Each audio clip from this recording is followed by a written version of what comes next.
Welcome, everybody, to the November 2024 Outdoor Ethics and Conservation Roundtable. Tonight, we'll be talking about the changes, the outdoor ethics and conservation related changes in the 2024 Cub Scout program. After our opening, we'll have our safety moment with Michelle, and we'll talk about, I didn't get that right, it's ADHD, so forget that. There's an error in my chart there. And then we'll have our main presentation, some announcements, and we'll close up. And at the end, we'll have some time for open discussion for folks who want to hang around. So this being a Scout meeting, can we start with the Pledge of Allegiance? Scout salute. I pledge allegiance to the flag of the United States of America and to the republic for which it stands, one nation, under God, indivisible, with liberty and justice for all. 2. Join me in the Scout oath. On my honor, I will do my best to do my duty to God and my country and to obey the Scout law, to help other people at all times, to keep myself physically strong, mentally awake, and morally straight. Scout law. A Scout is trustworthy, loyal, helpful, friendly, courteous, kind, obedient, cheerful, thrifty, brave, clean, and reverent. 2. And now the outdoor code. As an American, I will do my best to be clean in my outdoor manners, to be careful with fire, to be considerate in the outdoors, and be conservation minded. Thank you. Michelle, can you take us through our safety moment, please? Yep. So today I'm going to touch a little bit on ADHD. There is a little bit on a link for the scouting.org. At least it was there a minute ago. There it is. A link for the scouting.org piece of it. But first of all, what is it? ADHD is listed on from a special ed standpoint as one of the learning challenges that adults and youth can have. It's a brain disorder found more commonly in children, but adults can have it and have been, have been diagnosed more frequently. I was just reading an article on how many adults that suffer from long COVID have now been diagnosed with ADHD as well, as it changes the brain. It involves difficulty with keeping attention, controlling one's urges, and maintaining the ability to act appropriately in response to different situations. It can include problems involving inattention, hyperactivity, impulsiveness, or a combination of those. And everybody looking at that list often says, well, but we all have that at some times. And that is true.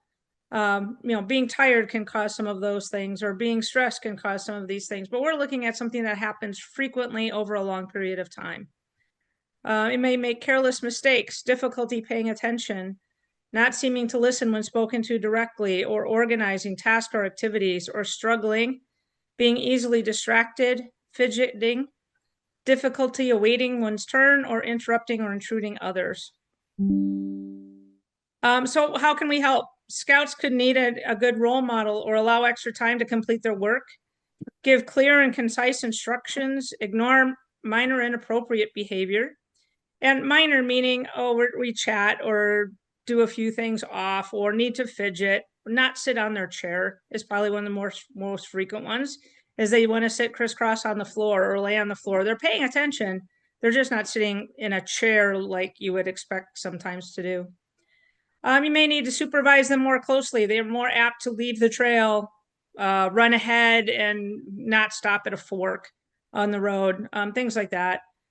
If you're trying to get them to do some work and there are multiple steps, make sure they check over that work or that you help them. A lot of times ADHD kids can only take 1 or 2 instructions, and then they have to do that and then take the next 1 or 2 instructions.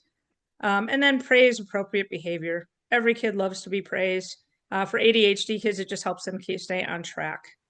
And the next slide.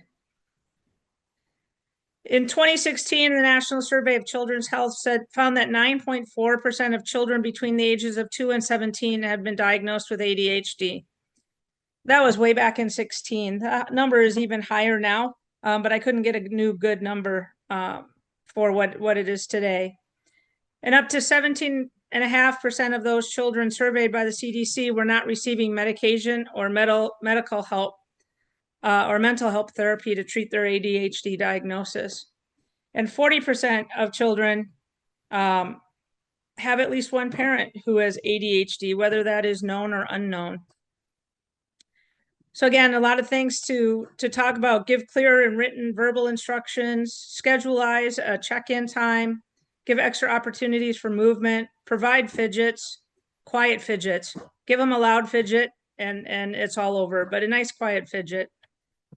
Teach and practice predictable routines, spend time building confidence, use a timer, and teach executive functioning skills. Sorry, the dog's getting involved. So with that, there's our safety moment. Thank you, Michelle. Okay, now start our main topic for the evening, the changes to the 2024 Cub Scout program. How does outdoor ethics and conservation, how were they impacted by them? And we're going to find out now. Paula, Michelle, turn it over to you. Okay. I'm going to start out here, and I know one of the things she just talked about was setting a timer. So I'm going to do that right now because I know I have more information than I have time for. So I'm going to have to hurry. So next slide, please. We're talking about the new updates for the 2024 Cub Scout requirements. We're going to talk about where are the outdoor ethics requirements in there. And I'm going to show you some scouting.org den leader resources. And then Michelle's going to go over some additional really cool conservation resources. So next. So each rank is required to do 6 required adventures and 2 elective adventures. And we'll talk about those in a little more detail on the next slide. So one of the things that they did when creating the new requirements is they wanted to standardize the themes all the way across all of the ranks. So this chart shows that really well. The themes are character and leadership, outdoors, personal fitness, citizenship, personal safety, and family and reverence. And those go across all ranks, and each of the requirements by rank are age appropriate. So next slide, please. When looking for the outdoor ethics requirements, that actually made it very, very easy for us. They're all in the outdoors adventure. So next slide, please. So the electives, there are many, many more electives besides this, but these are the main electives that contain any kind of outdoor activities. So we have Champions for Nature, and Michelle will be talking a lot more about that. And of course, the Let's Camp will be outside for those. There's also a fishing elective that goes across all of the ranks. And there are others too, like Pinewood Derby and bike rides and that kind of thing as well. But these are the things that really focused on outdoor activities. So next slide, please. So looking at the adventures, I know a lot of people were disappointed. Hey, they took out a lot of the outdoor ethics or the leave no trace requirements. So we have to think about the requirements in terms of implicit or explicit requirements. So explicit means it actually says leave no trace or outdoor code or the actual principle. Whereas implicit means anytime we're doing any kind of outdoor activity, such as hiking, fishing, camping, photography, can we apply leave no trace principles to that? Absolutely, we can. And that's where our outdoor ethics education and, if you're a leave no trace instructor, that's where we have to kind of pull that out and apply that in an implicit way. So I don't know if this link is going to work. It should, but the highlighted tint there, can you click on that, please? The yellow one? Nope. Okay. I have a spreadsheet that was in the materials that I sent you. Yes, I can bring that up. Okay. I practiced this on my version, but uh,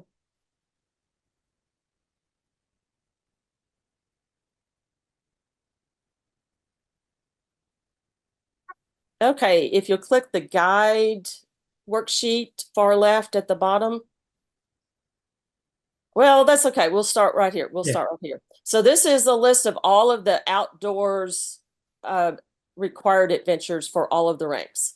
And the guide just tells you the color coding. So I have color coding for each of the ranks. The yellow is what I would call implicit requirements, where identify the Cub Scout 6 essentials, show what you do with each. That doesn't say anything about leave no trace, but if you are a leave no trace instructor, you know that's know before you go. Well, be prepared, plan ahead and be prepared. But for Cub Scouts, it's know before you go. So if you scroll down through Tiger, the blue is explicit. So we're adding the outdoor code to Tigers. Each one of these ranks, they have a hike or a walk. Lions and Tigers are 20 minutes. Scroll down to Wolf, they go down to 30 minutes. Now at Wolf, we're adding we're repeating the outdoor code, and we're adding the leave no trace principles for kids. Now scroll down to Bear. Bear, we're getting ready for a 1 mile walk. And here are the main leave no trace requirements. There is a requirement for each of the 7 principles. And so those are what we call explicit. And the people that put this together, you know, while you're going, where are they at in Lion and Tiger? The people that put this together wanted the main emphasis of those ranks to be learning about the Cub Scout 6 essentials. And adding the leave no trace principles would have been a lot for a 5-year-old. So if you scroll back up to Lion, so when you're talking about the Cub Scout 6 essentials, as a leader, I can add that language, the leave no trace language in. I could say, what do we need to know before we go? Let's talk about the 6 essentials. And as we're going on our walk, I can add in, okay, we're going to choose the right path and everyone stay on the sidewalk or stay on the trail. And what are we going to do with our trash? We're going to trash our trash. So you can add those requirements in, or, you know, just add that language in so they get used to hearing it. And, you know, if you're out on the trail and you come across other people, you can add some information about trail courtesies. What do you do when you come across other people? You know, you get out of their way and you let them pass, that kind of thing. So it's there. Some of it you kind of have to add into it. And then once you get into Weeblos and Arrow of Light, it's, you know, it's still a lot of implicit, but they do go on a 2 mile high walk and practice the leave no trace principles in the outdoor code. Now, Arrow of Light actually goes on a camp out. So you're going to practice those on the camp out. So they are there and they are age appropriate, and it does repeat a lot.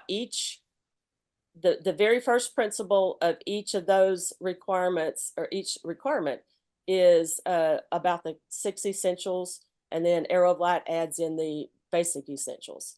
So it's a lot of repetition, but each rank you're adding in age appropriateness to it, and they're learning a little bit more. They're reinforcing it. So by the time they get up to Arrow of Light, they've got it. They should know it really good.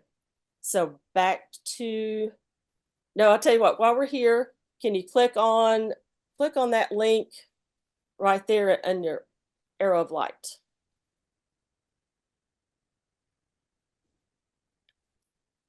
Maybe it'll work.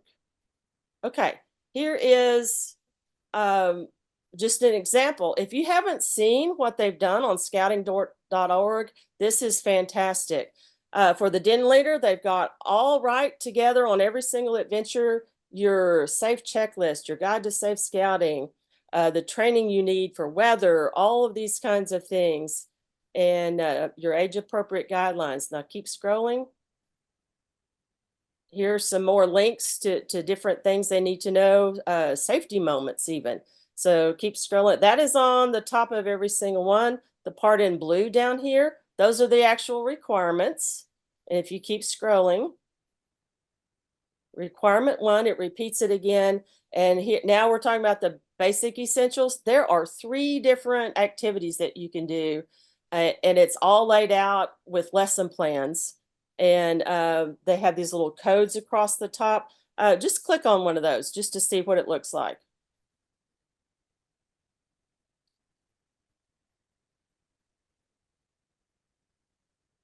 Okay, Cub Scout or Scout Basic Essentials. It's got those little symbols. You can click on that. It'll tell you what those mean. It has to do with the time, indoors, outdoors, how much time it takes, what kind of materials you need, that kind of thing. And it gives you a supply list. It gives you directions. You can print this whole thing out and just keep scrolling. Lots of good ideas and activities to do. And then it bumps you right back to the other 2. So you could do one, all, or come up with your own on those. But they've really, every single requirement has some kind of activity that you can do. And so if you're a brand new den leader, just click on that. It'll tell you exactly what you need to do. And you can do that until you get your feet wet and you know what you're doing. And I think with that, I'll let you go and explore that on your own, because I could probably talk another hour or 2 just on that. But let's get back to the presentation.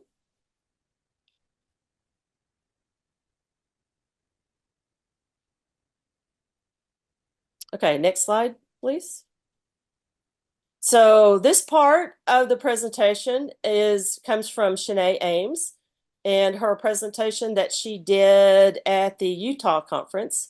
And I thought this was really, really fun. She got sick last minute, so I'm just gonna to do this part for her.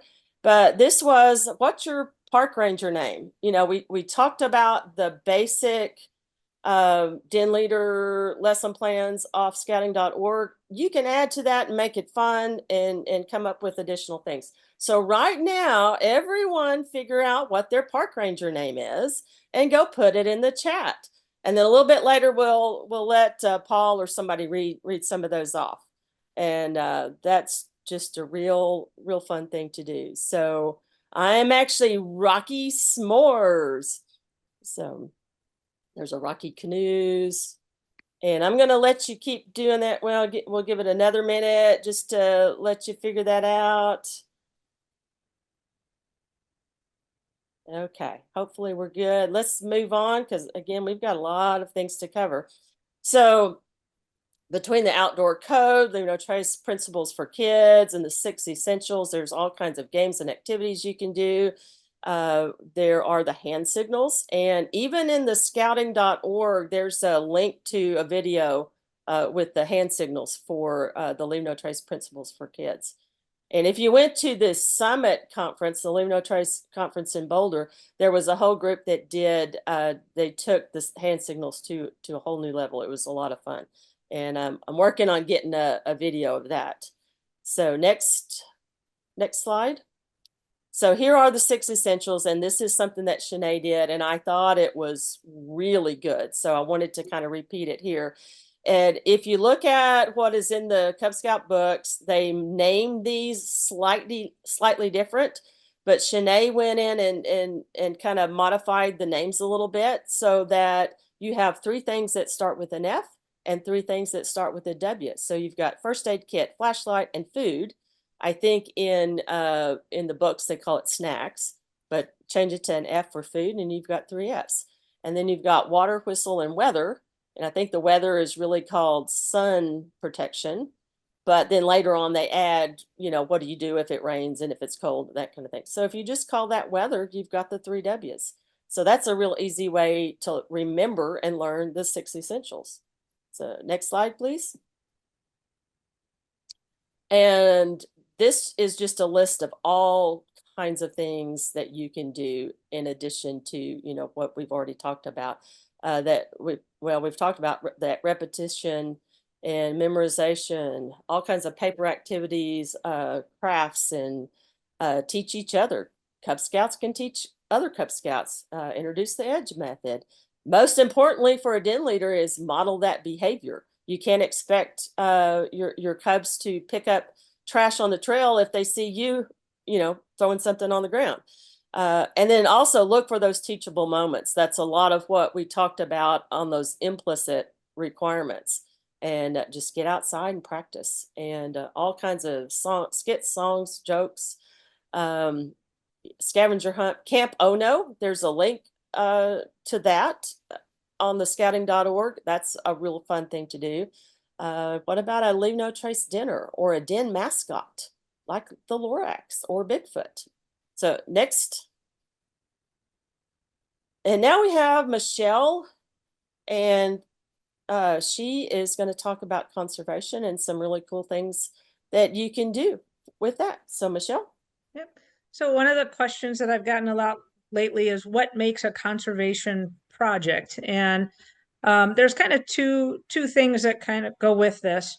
First of all, I want to encourage anybody that works with a scouting unit to start meeting with their Cub Scout pack, feeder packs, or a pack that maybe doesn't have a feeder pack, or those after school programs, depending on how your council works.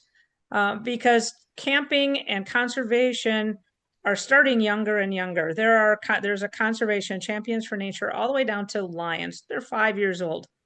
There's camping that's going all the way down to lions. There's fishing that's going all the way down to lions. So as an older scout leader, you need to be thinking about what are they learning at 5, 6, 7, 8, because that's going to affect how they're coming into your unit at 10 and 11, and how much reteaching you're going to have to do. So I've been working with a lot of scout masters here in South Dakota, helping them understand that it is vitally important now for them to start working with their Cub Scout packs more and more. It's not just the Webelos and Arrow of Light, but it's those younger scouts. And what a fabulous opportunity for our scouts to start working with younger scouts through some of these programs as they get into it.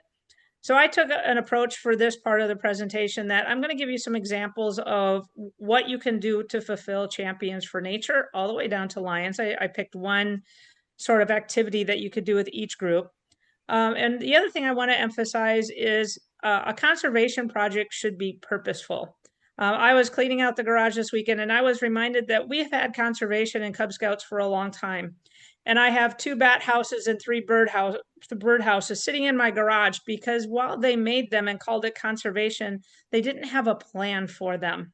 So my boys are now almost 30, and their bat houses and bird houses are still in my garage because they never had a plan once they built it of what was going to happen next with it. So I want you to think about that as you're thinking about conservation. Is trash conservation? Well, it depends. What was the purpose? Was the purpose to clean up a state park or work with the river crews to clean up on river cleanup days? Then it might be. Was it just I needed some service hours so we went and cleaned up a thing? Then we're probably gaining on to that was service, but was it necessarily conservation? So be thinking about some of those in the back of your mind as you're thinking about what makes a good conservation project. Okay, go ahead, Paul. So again, Champions of Nature, go all the way down, lions through Arrow of Light. Each one is going to build on what they learned previously. And so we're going to start off with our lions. Go ahead. And what does it do? Discover the difference between natural resources and man-made resources.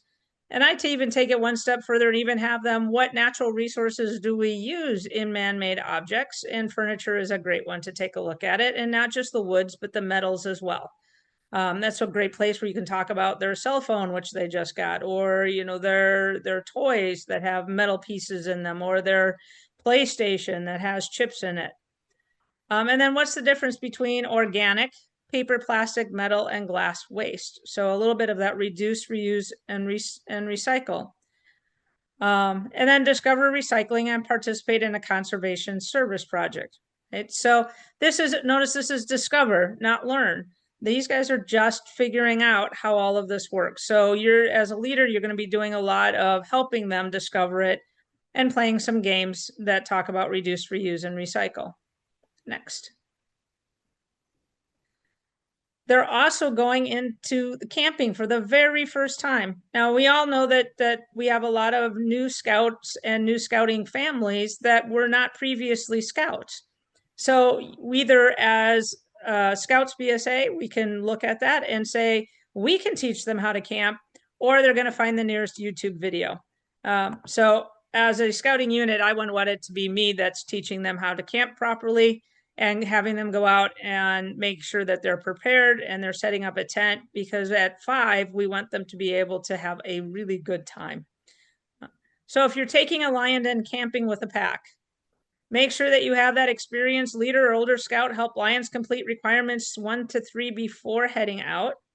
And again, this is Let's Camp Lions, so not the Champions for Nature, but the actual Let's Camp. Play Camp Ono. That's one of the greatest things. They have a great time with that. You can even give them a detective sheet and see if they can discover what was wrong and what was right. When planning activities for the camp out, keep it simple and keep it short. And review the other adventures that can be introduced, such as fishing, mountain lion, and Champions for Nature. Once you get them out camping, you got to be doing something with them. You're not just going to go out and set up a tent and sleep and then have them come in. They won't find that fun at all. So what else are you going to do? Those short hikes, those learning moments, those how can we bring all of the different activities back in? Next. And then I picked the making seed bombs, again, making it purposeful, right? We can teach them how to plant a plant in a pot, but is that necessarily conservation? Working with your local park or your camp or another property, maybe you team up with a different property. Is there some area where scouts could actually revisit and see what happens after they've thrown out their seed bombs? What happens in a month? What happens in 4 months? You know, do their little seed bombs try to work? The biggest thing is make sure that you are planting native wildflower seeds suitable for your region. So double check with your extension office to make sure that you're doing that. The materials needed, these are real simple to make. Scouts love to do it. Older scouts love to do it just as much. I've done it with both the clay powder and I've done it with air dry clay, just a natural clay. That works either way. I always love when older scouts do it because they try to make little figures. So I have an area where there was a turtle and a little bear and some other stuff, and they're all full of seeds. They have a great time. But it's one that scouts can help younger scouts be successful at. And then I put the recipe in here as well. Again, if you go back and use it as a resource, it's in there. They're simple. Again, the thing that I want to emphasize is it native wildflower seeds, and do you have a purpose to it afterwards? Is there a place they're going to be planting those? So think about those 2 things. Next. Now, as a tiger, they're going to learn on that. And again, they're going to talk about renewable and non-renewable resources, but we're going to up the game just a little bit. So learn about the 3 R's, reduce, reuse, and recycle. Remember, the other language was discover. Now we're actually going to learn it. And discover what happens to garbage in your community. Here we're trying to reduce footprints. And they too are going to participate in a conservation service project. Okay, next. The reuse activities, right? Here's what we can do or some examples of what to do for a conservation project. There are birdhouses, and as much as I love the little Scout wood ones, most 6-year-olds have a hard time with a hammer, especially since our hammers are adult size. So unless you got 6-year-old size hammers, and then the ones they have teeny little brads, and we end up bending more brads than we end up getting in. So I found this example several years ago, and I've used it several times at day camps and in our summer camp programs, where we've recycled 3-inch PVC pipes. And they make lovely little birdhouses. You can have a cap and a piece of wood. It can get opened up and cleaned out. We have a number of these up at our nature lodge up at camp that scouts have made over the years. You can also use creativity to upcycle an old item into a planter. So if you don't have necessarily a place that you can plant your seed bomb, maybe you can make some sort of a planter that lets you plant it that you can do after the fact. So with my first graders, I often start plants in March or April, and then they'll transplant them just before school's out in May into our school garden. So if you want to get a jump start on it, you can do some upcycling. So whether it's plastic jugs, old shoes, first graders are outgrowing shoes at a rapid pace. So they often have some little shoes floating around. You can use some shoe boxes or metal cans. There's lots of different ways to upcycle. Next.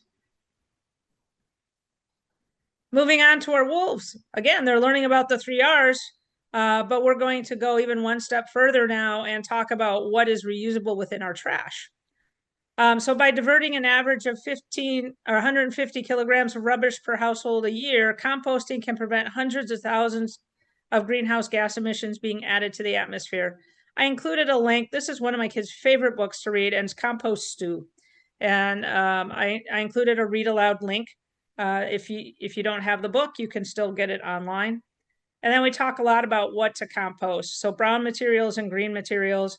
Always make sure that they're not trying to compost meat or other things that can attract raccoons, especially if you build a compost pile at your camp or for your chartered org, just because coons are a problem. We don't want any rodents and other things like that in everything. Next. The champions of nature for bears are actually going to investigate soil. This is my very favorite activity in this one. Soil investigators are fantastic. So again, be sure that scouts have a buddy when you're going out. Give each group a trowel and a container, whether it's a little plastic bag or an actual like container. I like containers, old jars like mayonnaise jars or canning jars that you aren't using anymore work really well. And then put a sticker on the container to identify where the soil came from, because you want them to collect different soils from different areas. So different groups should collect a sample from a different area. This is great to do on a hike, right? Oh, group 1, collect your sample from the edge of the forest. Group 2, from the grassland. Group 3, from the pond, and stuff. And then be sure to dig down 1 to 3 inches to get a complete sample. A lot of scouts like to just scrape off the top. But have them actually dig down since we have layers of soil. And then they can move on to actually finding out what it is. I think there's one more slide to this one, Paul. Yep. So is the soil healthy? So then they can examine their soil samples. Oh, it's time to get dirty and muddy, right? Have groups look through, find the larger organics. You can also add a little water into it and have them separate out into soil layers. So then you can see the silt, the clay, the larger bits. Organics always float to the top so they can see how much organic matter is in their soil sample. Or if you want to build this little contraption here, the Burley's funnels will actually let as the soil dries, things fall out into the bottom so they can see if it had lots of little organisms in it. Okay, and I included a link for that. Carolina Scientific has all kinds of different ways that you can look at our natural world and includes a lot of plants. So that's one of my favorite resources to use. Okay, next. So champions of nature for Webelos.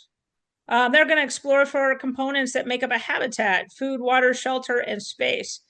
And exploring microhabitats is, again, one of my favorite things to do as scouts are getting older, because they look at the big picture, but often miss the small picture. So find a fallen log, and it has a whole habitat of itself.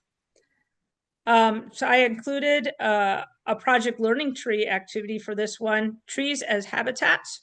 It has both you can find it for both the leaders to work with as an extra resource, but they also have a family activity sheet that you can look at too if you want scouts to then go and discuss it with their families. Next. So before the hike, walk around a property near your meeting location or at a park or at camp and look for different kinds of microhabitats. Look around trees, rocks, water faucets, shady areas, and close to buildings.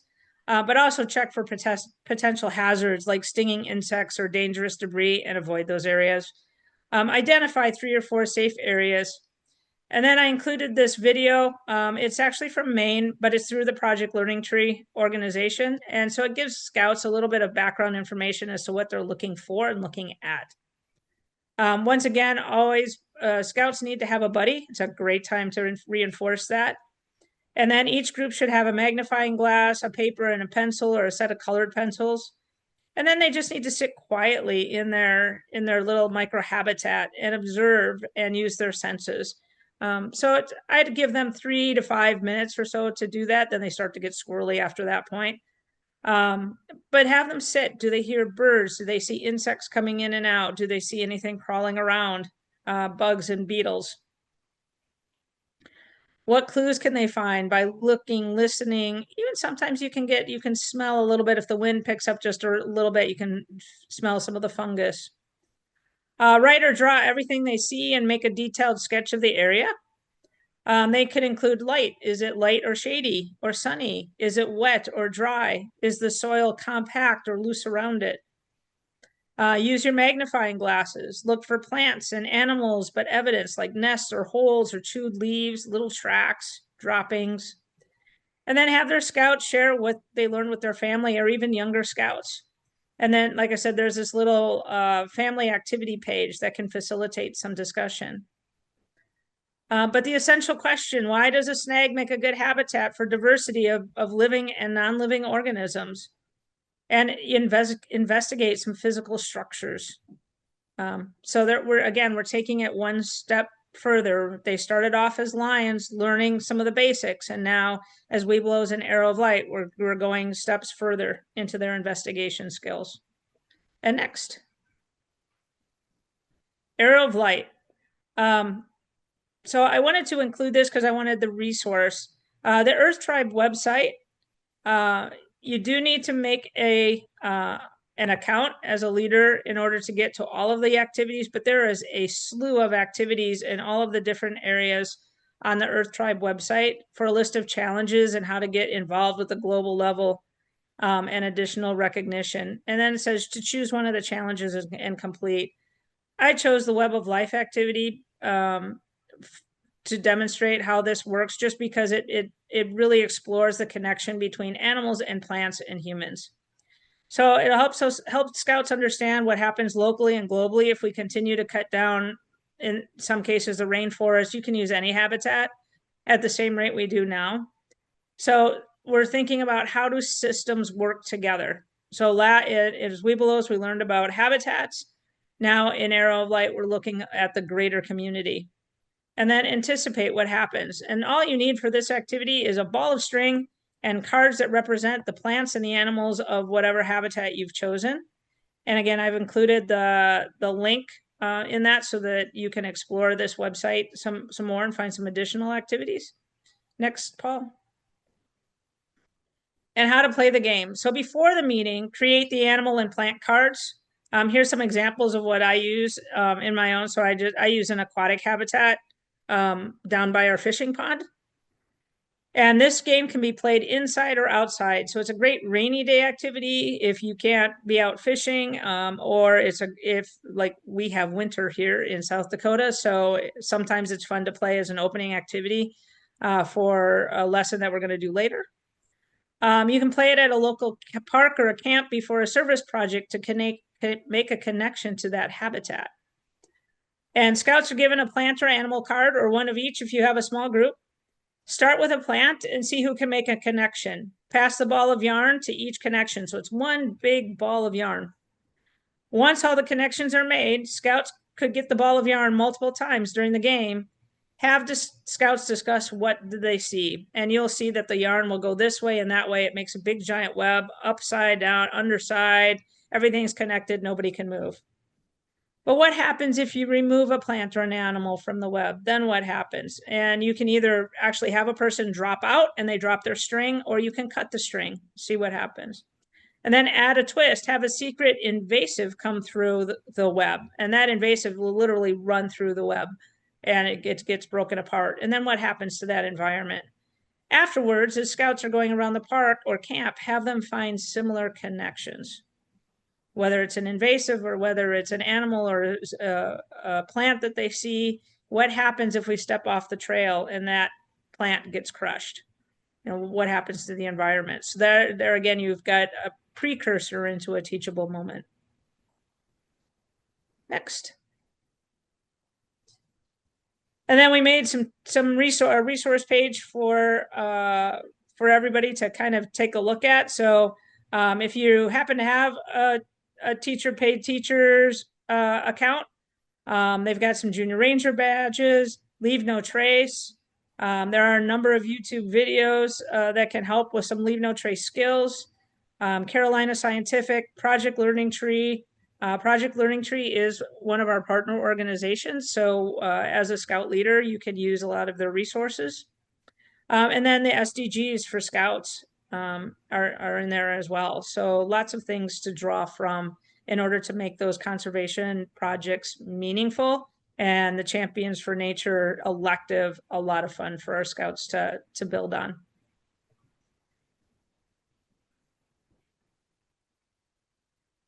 And I'm going to turn it back over to Paula. Oh, That is really all I had. I did include some additional resources that I had just sheets on, so I sent those to you, Paul. So if you can post those, and also that spreadsheet when it you will be posted. post the roundtable, and that's additional resources for you. Great. If anybody has any questions, just pop them in the chat.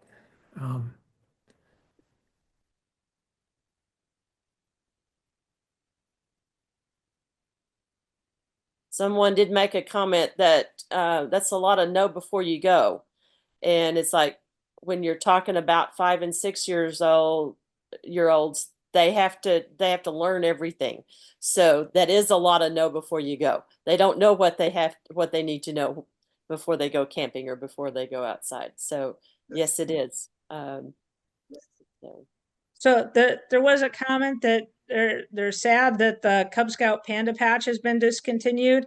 It has and it hasn't. So it's not a separate patch anymore, right? But people weren't doing the requirements to get the patch. So this way, as it all being an elective within there, they're still earning it. It just looks different than what we were used to, right? So it's changed and it grows upon itself. Yeah, and Lisa, we will be posting all the links will be on the website when we post the recording. So they'll be on that's where we'll post all the links as well. And there'll be a copy of the presentation as well, so you'll have all the charts. Yeah, some of the activities that we were just talking about will work really well in a Cub Scout program. So I've already worked with our program director, and he's going to take some of the activities and do the same thing, combine them with a hike or some other pieces that will be part of our Cub Scout resident camp. All right. Well, thank you, Paula, Michelle. That was great.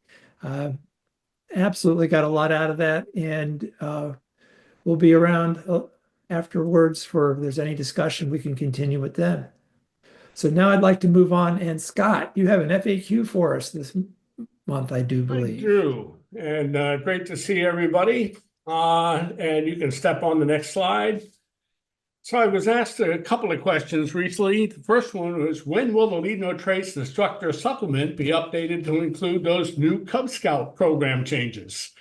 And I'm going to answer that in a minute. And the second question is, do I need to be a member of Leave No Trace in order to teach courses? Next slide. So the National Leave No Trace guidelines took out the requirement that you have to be a member in order to be an instructor. So now it only applies to instructors who are not affiliated with a current partner of Leave No Trace, must be current individual members of Leave No Trace in order to teach a course. Next slide. And our guidance, which you find in our Leave No Trace Level 1 Instructor Course Manual, we've also removed any mention that you must be a member. It only says that you must be certified as a Leave No Trace Level 2 instructor for a Level 1 course, and at least one co-instructor is required, and they must be certified as a Leave No Trace Level 1 or 2 instructor. We no longer have a requirement there that says you must be a member of Leave No Trace. Next slide. So the interpretation for all Scouting America Council-sponsored Leave No Trace Level 1 instructor courses, the following staff requirements apply. The lead instructor must be currently certified as a Leave No Trace Level 2 instructor, And as a reminder, those certification notices are going to go out, I believe, in June, and everyone will need to recertify at that time. Level 2 instructors, I think, are paying a $50 fee to recertify, and that does include a 1-year membership. So, you're going to get it whether you like it or not. And then you can decide whether or not you'd like to buy your off year. The co-instructor similarly must be currently certified as a Leave No Trace level 1 or a level 2 instructor, but all instructors must be current members of Scouting America. So if you are a current member of Scouting America, then we meet the membership requirements in order to deliver these courses, because Scouting America is a corporate partner of Leave No Trace. Next slide. So skills courses, it's the same, similar guidelines. The lead instructor must be currently certified as a Leave No Trace level 1 or 2 instructor. At least one co-instructor is required. It is recommended that that co-instructor be currently certified as a Leave No Trace level 1 or a level 2 instructor. However, someone who has completed a skills course and maybe taught some awareness sessions or something could also serve as that co-instructor. Again, all instructors must be current members of Scouting America. And then next slide is our Leave No Trace level 2 instructor courses. Here it is a little more complicated. All Leave No Trace level 2 instructor courses, the lead instructor must be currently certified as a Leave No Trace level 3 instructor. And as a reminder, it is a designation, not something that you can learn or take a test for. We create our level 3 instructors through a process of training and mentoring. And those level 3 instructors, once they get that designation, must follow the recertification process. At least one co-instructor is required. The co-instructor must currently be certified as a Leave No Trace level 2 or a level 3 instructor. All instructors must be current members of Scouting America. Scouting America also has the requirement that all lead instructors must be current members of Leave No Trace. And this is our requirement. And it's because we believe that you need to be a member of Leave No Trace and part of their network and getting all their information in order for you to be an effective level 3 instructor. Next slide. So then we get into the next question. When will the Leave No Trace instructor supplement be updated? Next slide. Well, funny you should ask that question. And this is the perfect month to share this new release.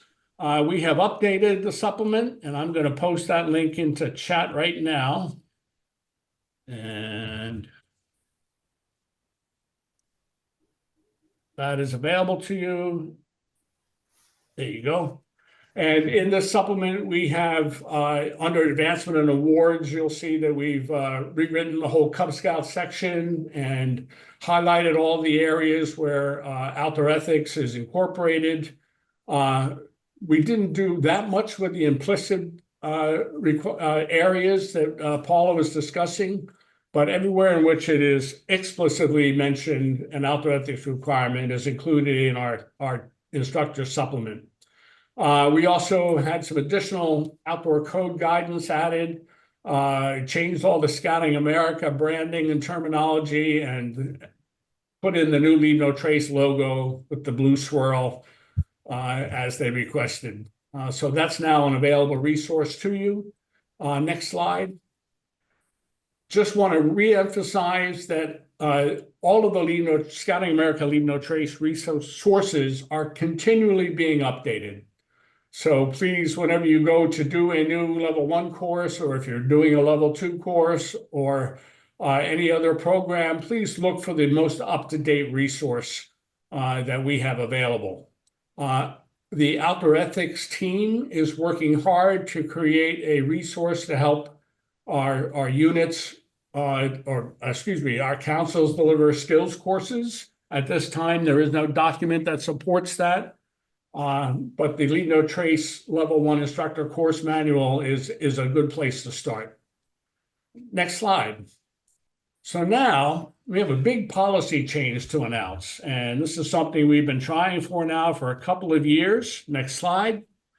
In the past, in order to be a participant for a BSA Leave No Trace Level 1 Instructor course, participants must be 18 years of age, and all participants must have proof of current BSA membership. All adult participants must have current youth protection training. Well, here's the policy change. Next slide.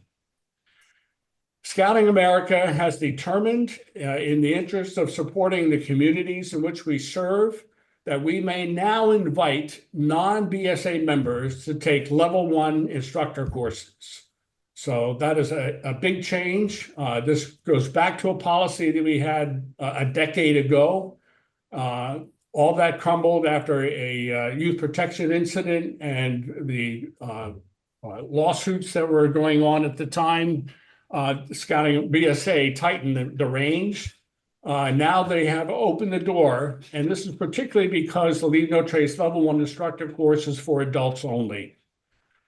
This does not apply to anybody doing a combined Leave No Trace Level 1 course with a skills course.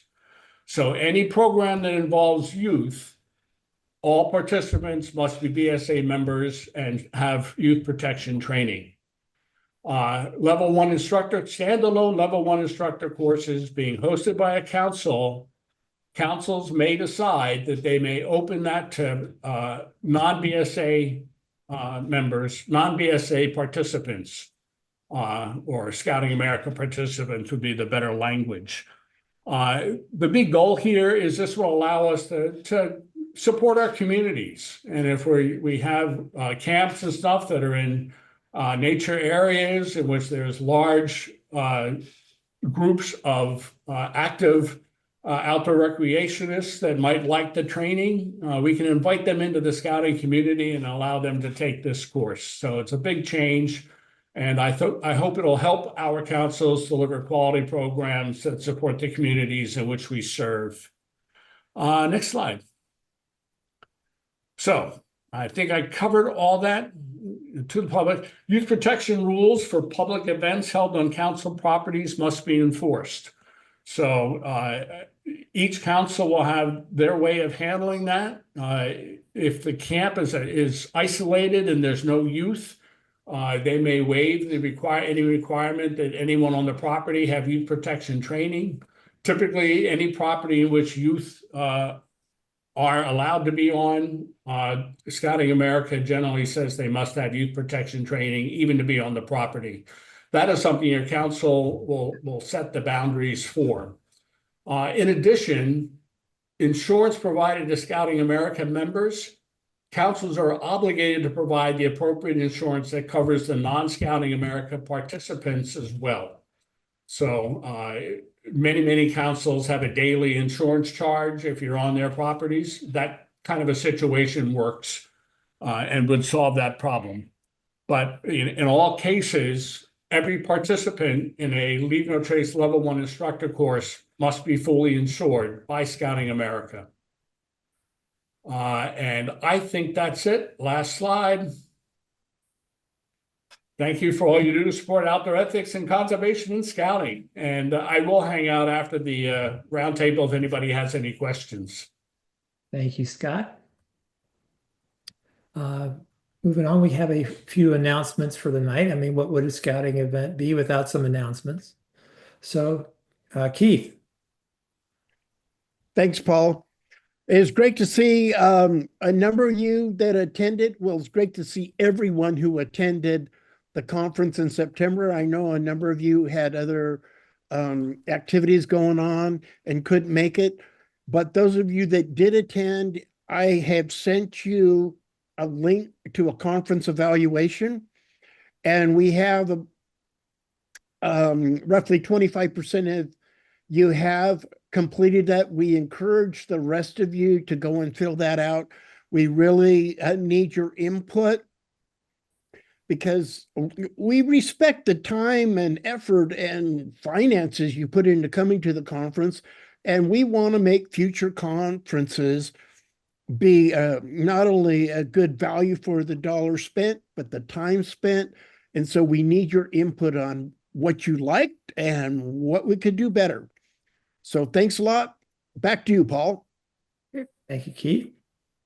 Moving on. And so we've already got schedule built here for level 2 courses for next year. It is not too soon to start planning to attend or encouraging someone that you think would be a great candidate to attend, or advertising in your council. All these things, it's time to start that right now.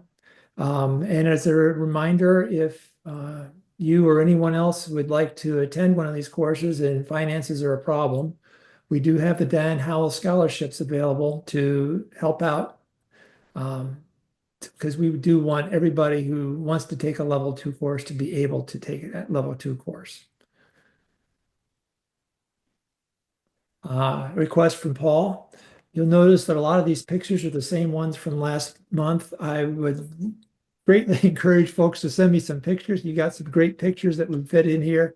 I'd love to be showing pictures from all over the country, instead of just the places Paul's been or whatever. So anyway, do send a picture. If just send it to Roundtable at outdoorethics-bsa.org. The Roundtable address. It's the same one you get your emails from. And finally, we do look for your feedback. Once again, you can send your feedback directly to the Roundtable email address, or you can go, we've got a form set up on Google. You can go and follow that tiny URL link and give us your feedback. Once again, we want to make these valuable to you, and by knowing when we hit the mark and when we miss the mark, and that's how we're able to improve what we're doing and help you, and which is really what we're all here to do. Closing, I've gotten my closing thought for the night. In the Sound County Almanac, Leopold wrote, "What would a self-respecting trout do in such weather? Just what we did, go up." So this is part of a story. He's talking about what fish do in the water. And so many times there's things that happen around us and you wonder what went on there. The picture I've got here is one I just took a few week ago or so.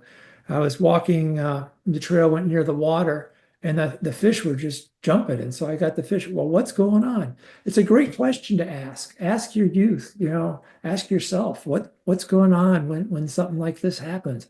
Why are the fish doing that? What's going on underneath that water? What's so, it's invisible to us.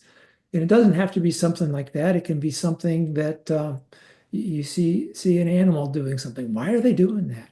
So take those opportunities and just enjoy the wonder of nature and learn more about it.